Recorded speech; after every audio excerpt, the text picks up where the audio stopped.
शहजादी जीना एक दूर दराज की सल्तनत रोशनियां की वाहिद वारिस थी। एक दिन वो महल की पुरानी लाइब्रेरी में गुमशुदा किताबें तलाश कर रही थी कि इसे एक जंग आलूद चिराग मिला। जब उसने चिराग को साफ किया तो एक धुएं के बादल से एक जिन नमूदार हुआ। जिन ने कहा, शहजादी, तुम्हें 3 ख्वाहिशें पूरी करने का मौका मिला है, लेकिन हर ख्वाहिश के साथ एक खतरा भी है।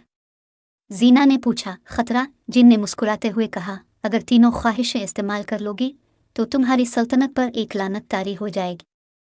जीना ने पहली ख्वाहिश मांगी, मैं चाहती हूँ कि मेरी सल्तनत के हर शख्स को कभी भूख न लगे। जिन ने हाथ हिलाया और सल्तनत में हर घर के बावर्ची खाने में खाना जाहिर हो गया। लेकिन अगले दिन जीना ने देखा कि लोग काम छोड़कर सिर्फ खाने पर ही तवज्जो देने लगे।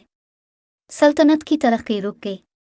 जीना परेशान हुई, क्या मैंने गलत ख्वाहिश मांग ली?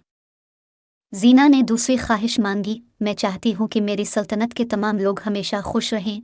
जिन ने मुस्कुराते हुए कहा, तुम्हारी ख्वाहिश पूरी हो गई। लेकिन अगले ही दिन लोगों ने गम, गुस्सा और मोहब्बत जज्बात खो दिए। सब एक रोबोट की तरह बेहिस हो गए। जीना चीख उठी, ये क्या हो गया? जीना के पास एक ही ख्वाहिश बाकी थी। वो समझ चुकी थी कि हर ख्वाहिश का एक नुकसान है। उसने जिन से कहा, मैं चाहती हूँ कि मेरी पहली 2 ख्वाहिशें ख़त्म हो जाएं और सल्तनत पहले जैसी हो जाए। जिन हैरान हुआ, तुमने अपनी ख्वाहिश अपने लिए नहीं बल्कि दूसरों के लिए इस्तेमाल की।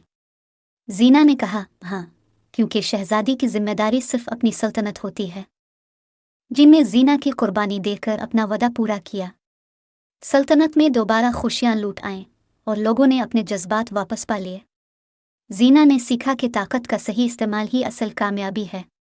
जिन ने कहा, तुम सच्ची शहजादी हो जीना, तुमने लानत को अपने हौसले से तोड़ दिया।